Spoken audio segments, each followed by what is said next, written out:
Well, welcome to the June 9th issue of Lunch and Learn. Today's program is all about renewing your license via the new online digital process. Tony Woodard, the Chief Inspector for the state's with us as usual. Hey, Tony. Hey, how you doing? It's a wonderful day in the neighborhood. Also, probably more important today is Miss Samantha Martinez. Samantha has all the answers to all your questions, anything that you could ever ask. She knows about this digital online license renewal. Welcome, Miss Martinez. Thank you. Uh, we're going to turn this lunch and learn over to Miss Martinez and to Tony, and I'm just going to sit back and listen and learn. I've got a lot to learn, so we'll be better off if I just stay quiet. Ms. Martinez, you take the lead. Thank you very much.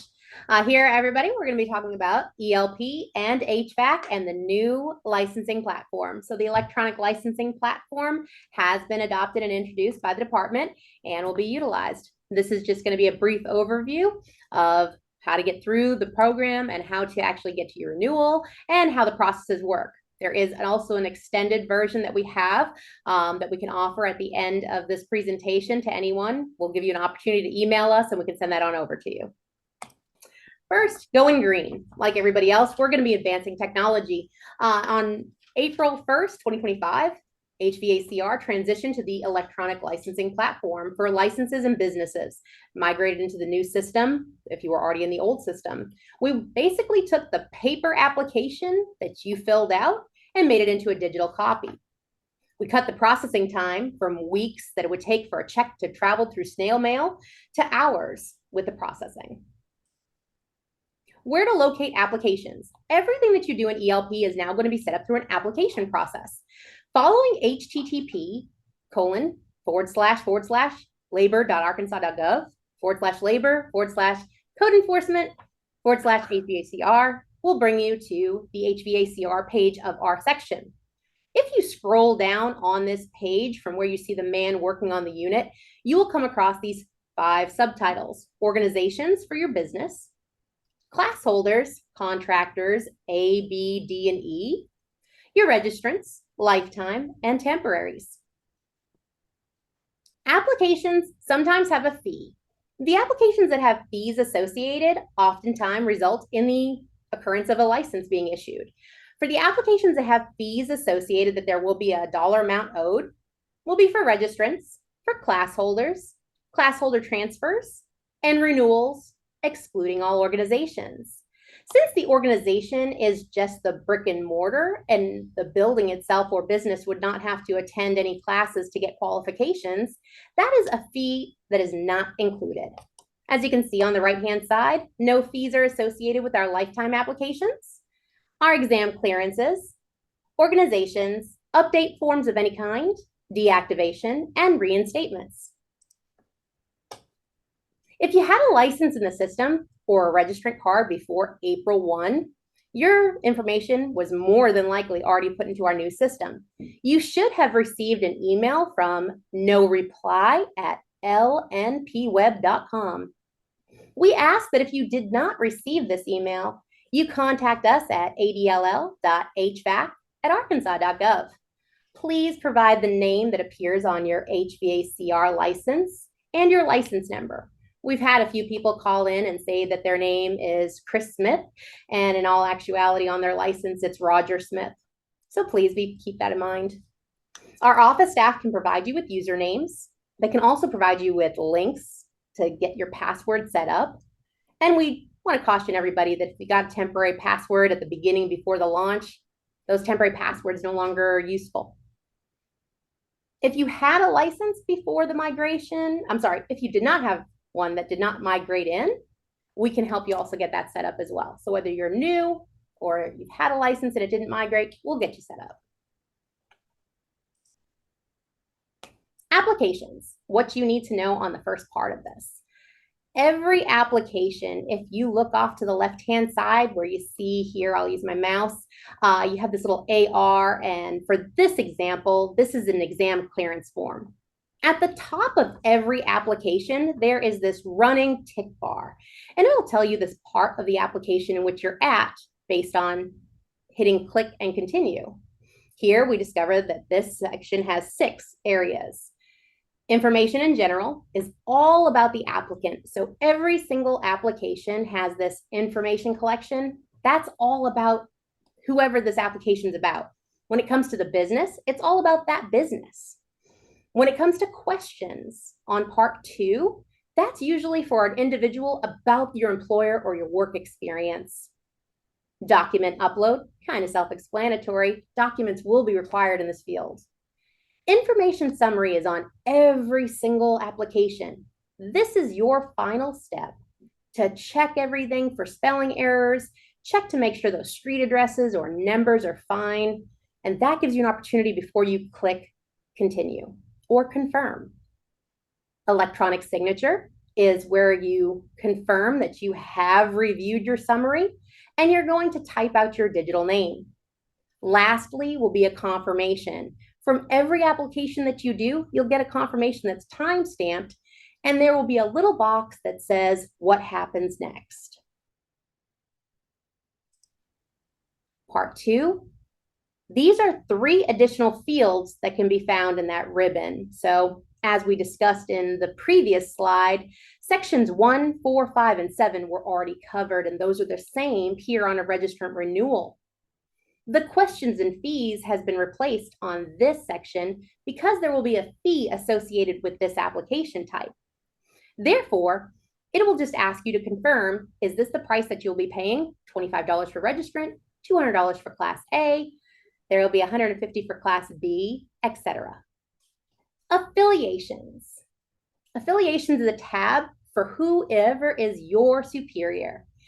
We're going to get into affiliations a little further as we go on to discuss how to get that in so that we don't get stopped on the application. Payments. This applies to everyone except for registrants, and we're going to get into that as well. Affiliations. This is a tying system.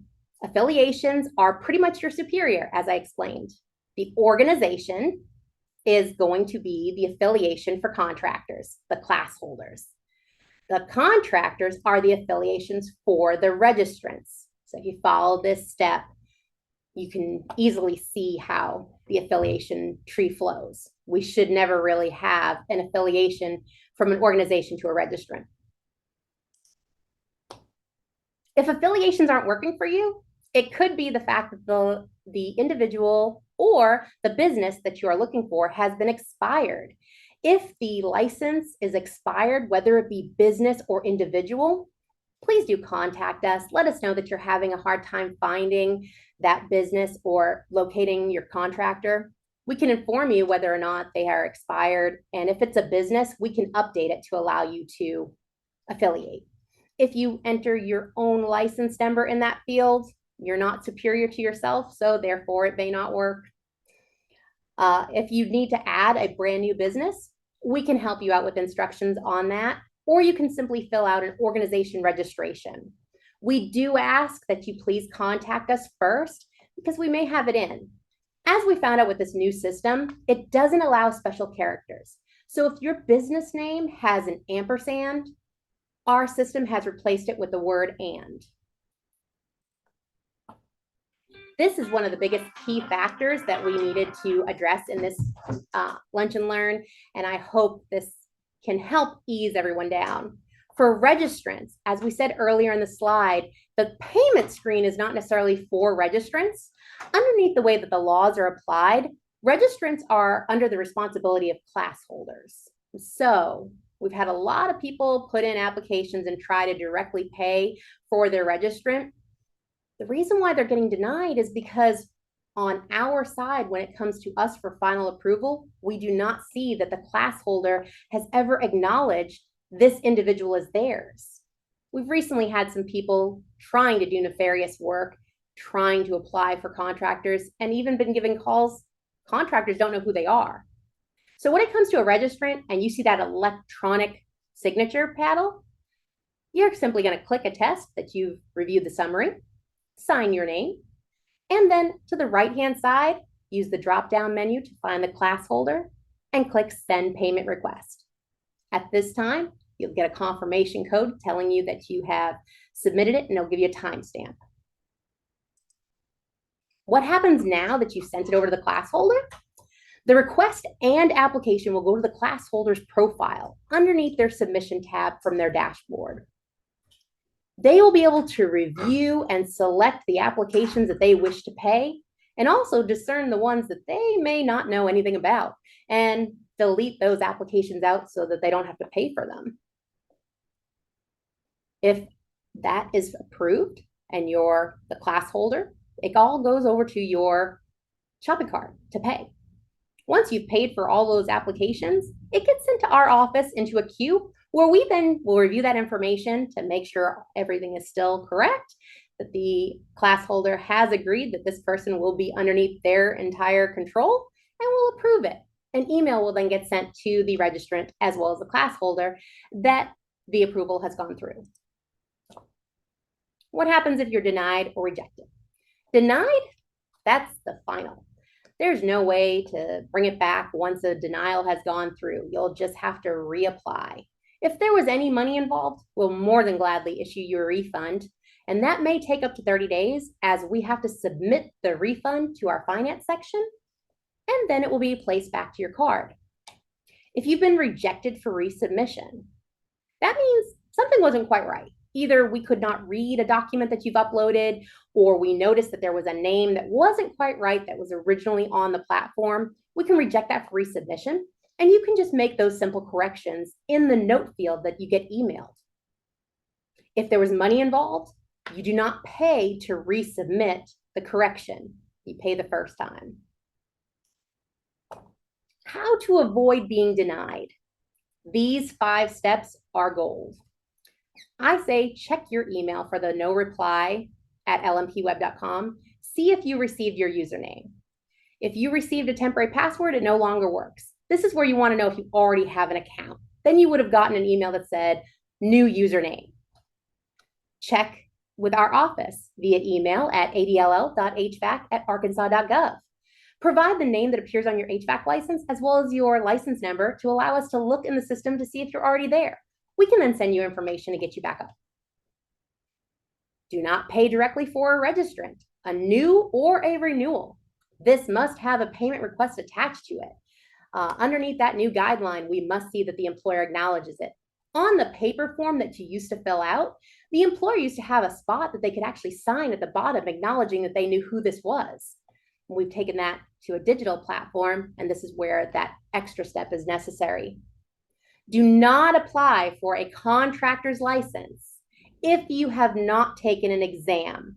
So if you have 2 years experience as a registrant or 1 year experience as a registrant and 1 year experience of technical learning, we can then provide you with the exam clearance form. That is a free form you fill out, and we can determine whether or not you can sit for the exam and go through the process of emailing you the instructions to get the probe. Lastly, if you are from another state and you want to get a license in our state, we ask that you go to adll.hvac@arkansas.gov. We're asking for the subject line to be out of state license request. We do not have a reciprocal form because that would mean that we have a reciprocal agreement with another state. We do not. Sometimes our qualifications do meet in other states. Mr. Woodard is highly advanced into knowing who could get approved and who cannot. So we ask, email us your information and he can get you set up from there. This is just a simple preview of what you'd be looking at when you logged in. If you were to come into lnpweb.com for the authenticator, as you can see at the top, this is the screen that you'll first see. If you look at the state that it has required, ELP is currently in 3 states active with other platforms. We ask, this is Arkansas. Make sure that you're selecting Arkansas for your transactions. We don't want to have to try and call Iowa or Kentucky and try to get your money back if you spent money on that license. Everybody who's not an ADLL employee is a constituent. You can click submit. And this is the first screen you will see. There are 5 available options. The top 4 are for people who have already been inside ELP, meaning you have a username, either you know it or you don't. Maybe you forgot your password. Maybe you need to activate that account because you haven't yet gotten into it and you got the username. Those 4 steps at the very top, you can see We'll go ahead and guide you through. On step 5, at the very bottom, don't have an account. Those are for brand new people. So either you're brand new and you just started a new business, brand new to the state, that is where you go to set up a profile and apply for your application. Again, going through our webpage, finding the form, it will bring you to this page as well, where you can start going through, I don't have an account, set that up first. Once you've set up that dashboard, it will bring you right into the application every time. Here's what the dashboard looks like. 6 fields here. At the top, you'll see a license view. And for this demonstration, I'm in a business profile. If I was in an individual profile, it would say individual, and it would have your name to the right-hand side saying welcome. Under the Home tab, gives you a variety of options to kind of navigate through ELP and even bring you back to our webpage. Underneath submissions, this is for everything that you submit and everything that is submitted to you. Under certificates, license permit is where you can view your license status. You can see if it needs to be renewed. You can also get a copy of it digitally. Affiliations, this is where you can see your superior. And once you click on it, you can actually see the superior tab and the subordinate tab. Invoicing, if you've ever been issued a CMP, that's where you'll find it. And lastly, your shopping cart, how you pay for any transactions. So if you have a submission that was given to you, maybe you have a few people that are trying to apply for a license underneath you as registrants, that is where you will end up going to at the end to pay for your transactions. A renewal screen.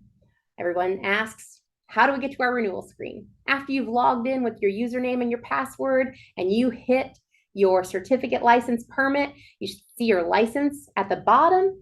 And to the far right of controls, this little symbol here, I've actually blown it up for this demonstration. It's 2 arrows, almost trying to make a circle. Click on it, it will bring you right to the renewal application. We do have an extended PDF, as I stated earlier. And if you'd like a copy of it, you can email us at adll.hvac@arkansas.gov and simply request a user guide. It does provide a deeper in-depth image of what the applications actually look like. It shows you where fields to watch out for, shows you things that we have learned in tricks and trades to get it through a little more seamlessly, but it's about 100 pages long. We don't mind sending that to you in PDF. Just simply email us and ask. And Mr. Tom Hunt, that's all I've got. Well, I learned one thing's for sure, and that is the acronym ELP. Thank you very much. All of it was very step by step, and I appreciate that a bunch. I'm sure you'll have a lot of questions. I know I would be too, because I always need somebody to hold my hand. Folks, we want to thank you for tuning in today, and we want to thank Ms. Martinez for going to, you can't believe the amount of work she has invested to get this abbreviated presentation together, and then the one that she offered you if you call in and ask for it. Remember, if you've got questions, you can email the Department of Labor and Licensing at the email address provided. You can also call 501-682-9201. That's the correct number, right? Yes, and also you can call 501-682-4553. Oh, that's a special new number. That is Miss Jerry Amanda. Next month in July, we'll be discussing seismic regulations that are particularly important to the northeast corner of the state. Studying it a little bit with the people we'll be talking to, I realize that this is a much more complicated and important issue than I have ever given it before. Tony set that up for us, and we look forward to that discussion. Again, thank you, Ms. Martinez. Thank you, Tony. Thank you, everybody that tuned in. We always look forward to these Lunch and Learns every month. Until next time, God bless and have a great month. Bye now. Thank you.